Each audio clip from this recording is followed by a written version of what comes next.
Screencast on the spatial organization of cities. In AP Human Geography, we analyze how and why cities are structured the way they are. Have you ever noticed that downtown areas are often filled with skyscrapers and businesses while residential neighborhoods spread outward? Or why some cities have distinct industrial zones and shopping districts? In this screencast, we're going to explore how cities grow and function. We'll also discuss the impact of transportation, economic activity, and social patterns on urban development. And by the end of the screencast, you'll have a deeper understanding of how geography shapes cities and influences the daily lives of people who live in them. In this topic, we're going to focus on understanding the processes that drive urbanization and suburbanization. Urbanization refers to the shift of people from rural areas to cities, while suburbanization involves the growth of areas on the outskirts of urban centers. These processes are fundamental to understanding how cities grow and change. The essential knowledge for this topic includes megacities and metacities are distinct spatial outcomes of urbanization, increasingly located in countries on the periphery and semi-periphery. Additionally, you will need to know that the processes of suburbanization, sprawl, and decentralization have created new land use forms, including edge cities, exurbs, and boom burbs, and new challenges. Urbanization has led to the rise of extremely large cities, known as megacities and metacities. These urban areas are characterized by massive populations and rapid growth, often surpassing 10 million people. As of 2018, there are 33 megacities around the world, and about half of them are located in the periphery and semi-periphery regions, primarily in Asia and Africa. These regions, which include countries like India, China, Nigeria, and Brazil, have seen the most significant population growth due to both high birth rates and rural to urban migration. The population growth in megacities is often driven by birth rates that exceed replacement levels, meaning that more children are being born than are dying, leading to a natural population increase. Additionally, people from rural areas move to urban centers in search of better job opportunities, improved living conditions, and access to services like healthcare and education. This migration further contributes to the growing population in these cities. However, the rapid population increase in these urban centers often results in unplanned city growth, where infrastructure and housing cannot keep up with the influx of people. This lack of planning can lead to the creation of squatter settlements or informal neighborhoods where people live without adequate access to basic services like clean water, sanitation, and electricity. These settlements often emerge on the outskirts of cities, creating stark contrasts between wealthier areas and impoverished communities. Some megacities grow to the point where their populations exceed 20 million people, and these are classified as metacities. Metacities represent an even more extreme outcome of urbanization, where urban areas have reached extraordinary sizes, often encompassing multiple interconnected cities and urban regions. These metacities are often concentrated in the periphery and semi-periphery, reflecting the ongoing trends of rapid growth in regions outside of the world's wealthiest countries. The rise of megacities and metacities is a direct result of urbanization driven by population growth and migration. While these cities offer opportunities for economic growth and development, they also present significant challenges in terms of planning, infrastructure, and inequality. Understanding these spatial outcomes of urbanization is essential in analyzing the global patterns of city development. One of the most noticeable consequences of urbanization, particularly in the United States, is the phenomenon of urban sprawl and decentralization. As access to automobiles became more widespread, people were no longer confined to living in dense urban centers. This increased mobility allowed for the expansion of both residential areas and commercial developments outward from the city core. In many cases, this growth occurred in an unplanned manner, as cities and towns expanded quickly without the proper coordination of infrastructure, such as roads, utility, and public transportation systems. Urban sprawl is a common feature in U.S. metropolitan areas, where cities like Los Angeles, Atlanta, and Houston have sprawled out across vast regions. With this outward growth, the once tightly packed central urban areas are now surrounded by extensive suburbs and commercial zones, often spread out over large distances. As a result, the once clear distinction between urban and rural areas becomes blurred, and new patterns of land use emerge. However, unplanned sprawl can lead to significant challenges. Because many of these developments were not carefully coordinated, they often result in poor infrastructure, such as poorly connected roadways and inefficient public transportation networks. Over time, this can make it more difficult for people to get from one part of the city to another, increasing traffic congestion and dependence on personal vehicles. Additionally, the expansion of urban areas without adequate planning can also strain natural resources, increase environmental degradation, and lead to urban heat island effects where built-up areas experience higher temperatures than surrounding rural areas. The decentralization of cities has led to the development of new land use forms, such as edge cities, exurbs, and boomburbs. These are areas that were once rural but are now becoming centers of commercial, residential, and industrial activity. While suburban areas can offer more affordable housing options and lower density living, they also present challenges such as increased car dependency and fragmentation of services. Urban sprawl and decentralization are significant spatial outcomes of increased automobile access, but they come with both advantages and disadvantages. Understanding these trends is important for addressing the challenges of modern urban growth, including the need for better planning and sustainable development practices.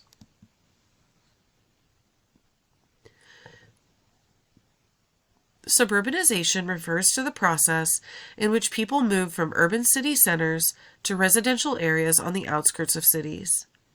Over time, this shift has created a decentralized pattern of living where people form suburban communities that are still connected to the city but spread out over a much larger area. Suburbs are typically less densely populated than cities, offering more space and often more affordable housing options. This has made suburban living an attractive choice for many families and individuals seeking more room and a quieter lifestyle compared to the hustle and bustle of urban centers. Suburbs tend to be less ethnically diverse than cities, as many of the early waves of suburbanization in the U.S. were driven by factors like economic mobility and government policies such as the GI Bill, which enabled white middle-class families to purchase homes in suburban areas. This has resulted in a higher concentration of similar socioeconomic groups in suburban areas, while cities continue to be more racially and ethnically diverse, driven by both internal immigration and the concentration of economic opportunities. One of the key drivers of suburbanization was the advancement of transportation technologies, particularly streetcars and trolleys. These innovations made it possible for people to live farther away from the city center while still being able to easily commute to their jobs. Before these advancements, most workers lived within walking distance of their jobs, but as transportation improved, people began to move further out to the suburbs, where land was cheaper and housing was more spacious. This development was also facilitated by the rise of the automobile, which gave people even more freedom to choose where to live, allowing for longer commutes and the establishment of even more suburban communities. While suburbanization has many benefits, such as improved quality of life in terms of space, privacy, and access to green areas, it also presents challenges. For example, the rapid growth of suburban areas can lead to urban sprawl, which strains infrastructure and creates dependence on cars for transportation. Additionally, this decentralization can disconnect communities from the economic and cultural life of the city, making it harder to integrate diverse populations and sustain vibrant urban economies.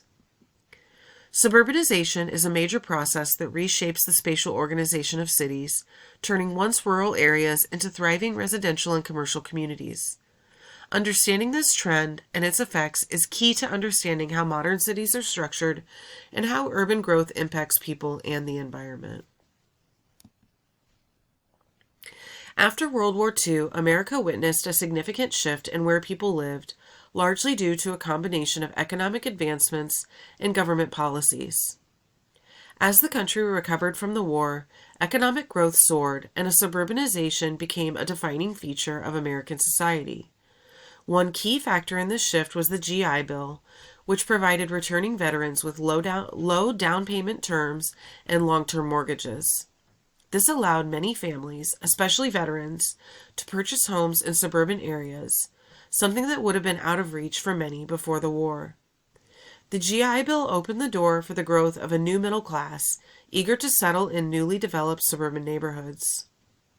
Alongside this, there was an increased production and ownership of automobiles, which played a crucial role in the rise of suburban living. With more families owning cars, people no longer needed to live close to the city center for work or amenities. They could now commute more easily to jobs in the cities from suburban areas. This newfound mobility expanded the geographical boundaries of where people could live, contributing to the growth of suburbs. The Federal Aid Highway Act, passed in 1956, also helped fuel suburban expansion by funding the construction of the interstate highway system, making it easier for people to travel to and from the suburbs. As a result, the physical infrastructure needed to support suburban growth, such as roads, highways, and services, became widely available, further promoting the decentralization of urban areas. Suburban neighborhoods, or tract housing, were often built quickly and efficiently using prefabricated or prefab housing. These homes were mass-produced, allowing for fast construction and affordable prices. Suburban development sprouted up rapidly, giving families more space, access to better schools, and a quieter, safer environment compared to city living. However, this rapid suburban growth also led to urban sprawl, a process where cities spread out in an unplanned and disorganized way, leading to challenges related to infrastructure, transportation, and community connectivity. The period following World War II marked the beginning of widespread suburbanization in America, driven by factors such as the government policies like the GI Bill, the rise of automobile ownership, and large-scale infrastructure projects like the interstate highway system. These changes reshaped the American landscape, creating new opportunities for homeownership and family life, but it also brought about new challenges as cities expanded outward. Another important outcome of decentralization and the suburbanization process is the emergence of edge cities, communities that have developed on the outskirts of larger cities. These areas are typically characterized by a concentration of commercial centers, office spaces, retail complexes, and various amenities that are usually found in the heart of an urban center. Unlike traditional suburbs, edge cities are not primarily residential. Instead, they are designed to accommodate economic activities that used to be confined to the central business districts of major cities.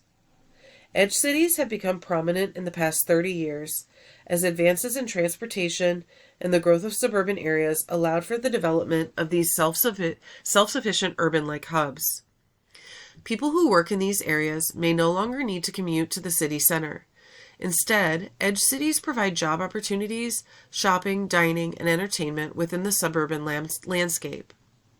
This shift has contributed to a decentralization of economic and cultural activities, as major urban centers are no longer the only places that offer these amenities. One key feature of edge cities is that they are typically newly developed areas. Many of these areas were once farmland or vacant land, but due to increased demand for space and the expansion of urban populations, they have transformed into commercial and business districts. The rapid development of office parks, retail centers, and other commercial facilities has allowed edge cities to thrive, creating new hubs of economic activity outside traditional city boundaries. Edge cities also reflect a shift in the way people live and work. In many cases, individuals can live in suburban communities while working in edge cities, minimizing the need for long commutes into the city center. This has further strengthened the trend of decentralization in urban areas, providing people with more choices about where they live and work, while also reducing the strain on city infrastructure.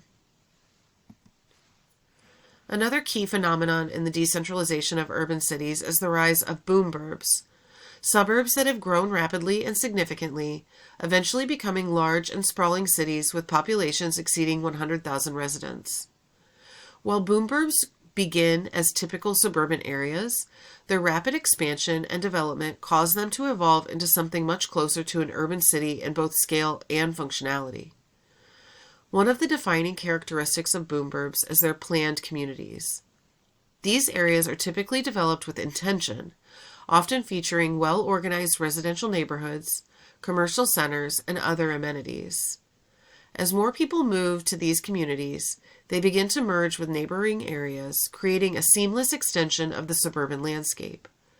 Over time, the distinct boundaries between individual suburbs blur, and the entire region begins to resemble an urbanized area in both structure and population density.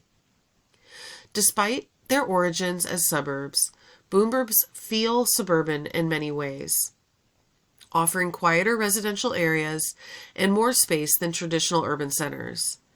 However, because of their large and growing population, they increasingly resemble urban cities. The population density and infrastructure demands of boom burbs make them more similar to cities, with a diverse range of services, schools, and businesses. These areas often become economic hubs in their own right, attracting jobs, retail, and recreational opportunities. An important concept in the decentralization of urban cities is the emergence of exurbs. These are communities located on the outside edge of traditional suburbs, often referred to as an exurban area. Exurbs function similarly to suburbs, but differ in key ways, primarily in their rural character and distance from the central city. Unlike the densely populated suburban areas that are closely linked to the urban core, exurbs are low-density residential communities, meaning that homes are spaced further apart and the overall population is lower. Many exurban areas consist of wealthy estates or small rural towns. These communities offer a more peaceful, quieter lifestyle compared to the bustle of urban centers and even suburban areas. The natural surroundings and open spaces are a big draw for people who are looking for a more rural or secluded environment while still maintaining access to some suburban amenities. One notable characteristic of exurbs is their limited connectivity to the central city. While suburbs are often well connected to urban cores through transportation networks and economic ties, exurbs are usually more isolated. They tend to have fewer direct connections to city services, public transit, and infrastructure. This lack of integration means that exurbs can often feel more remote and less urbanized. Additionally, exurbs tend to have less ethnic and cultural diversity than urban areas and even traditional suburbs. Many exurban communities are more homogeneous, with less variation in terms of income, culture, and lifestyle. This can contribute to the rural and less cosmopolitan feel of exurban areas compared to the more diverse, bustling nature of nearby cities. While suburbanization and urban sprawl have expanded the physical boundaries of cities, they have also brought about significant challenges, many of which can negatively impact both the suburbs and the urban core. One of the most notable issues is placelessness. As suburban areas continue to spread outward, new developments often lack a distinct identity or culture. Unlike the vibrant, historically rich urban centers, many suburban neighborhoods can feel homogeneous and impersonal. With standardized housing, shopping centers, and roadways, suburban areas can lack the unique cultural characteristics that are often found in cities, leaving residents with a diminished sense of connection to their environment. Another significant challenge is the dependence on automobiles. As suburban areas have expanded, the reliance on cars for daily activities such as commuting, shopping, and accessing services has grown dramatically. This reliance leads to higher levels of pollution and traffic congestion, particularly during rush hours. The need for long commutes, often from the suburbs to the city center, increases carbon emissions and contributes to environmental degradation, while also creating bottlenecks on roads and highways. Economically, suburbanization has been economically exclusive in some cases. As wealthier individuals and families move to the suburbs, cities are often left with those in poverty who can no longer afford to live in the newly developed suburban areas. This dynamic often leads to a situation where cities are struggling to maintain economic stability. Without a solid tax base, the urban core faces challenges in funding essential services, including schools, healthcare, and infrastructure maintenance. As a result, urban decay can set in, with neighborhoods becoming neglected, unsafe, or underdeveloped. Finally, government investments in suburban growth have often led to a lack of investment in inner cities. As funds are diverted toward expanding suburban infrastructure, such as highways, schools, and shopping centers, cities may see their resources stretched thin, further exacerbating inequality between the suburbs and the urban core. This trend can perpetuate the cycle of economic decline in city centers, while suburban areas continue to grow and prosper. Overall, while suburbanization and urban sprawl have provided more space and amenities for many people, these processes have also resulted in challenges such as placelessness, environmental degradation, economic disparity, and underinvestment in cities. The decentralization of urban areas, if not carefully managed, can contribute to a widening divide between suburbs and cities, leaving behind a significant social and economic issues.